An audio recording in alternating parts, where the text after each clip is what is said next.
ব্রাজিলের সাবেক president Jair বলসোনারোকে গৃহবন্দী রাখার নির্দেশ দিয়েছে দেশটির সুপ্রিম কোর্ট।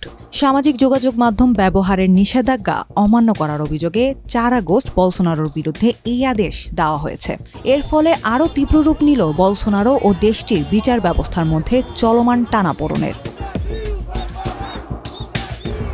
সাবেক সেনা কর্মকর্তা ও কট্টর ডানপন্থী এই রাজনীতিবিদ ২০২২ সালে নির্বাচনে বর্তমান প্রেসিডেন্ট লুইস ইনাসিও লুলা দা সিলভার কাছে পরাজিত হন। তবে তিনি ক্ষমতা ছাড়তে অস্বীকৃতি জানিয়ে সামরিক অভ্যুত্থানে ষড়যন্ত্রে জড়িত ছিলেন বলে অভিযোগ ওঠে।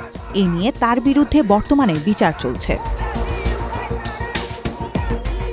সাম্প্রতিক সময়ে বিভিন্ন বক্তব্য ও কার্যকলাপের মাধ্যমে বিচার কাজ বাধাগ্রস্ত করার অভিযোগ উঠে বলসোনারোর বিরুদ্ধে।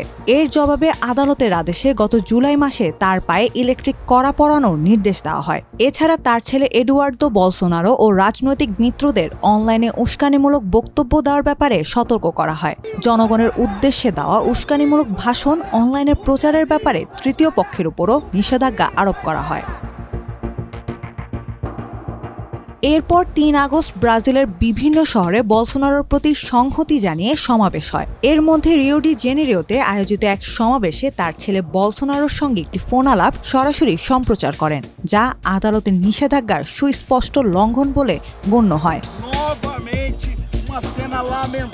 এ ঘটনার পর সুপ্রিম কোর্টের বিচারক আলেক্সান্দ্রে ডি মোরায়েস কড়া প্রতিক্রিয়া জানান। তিনি বলেন, রাজনৈতিক ও অর্থনৈতিক ক্ষমতার কারণে কোনো আসামি বিচার বিভাগকে বোকা ভাববে এমন সুযোগ নেই।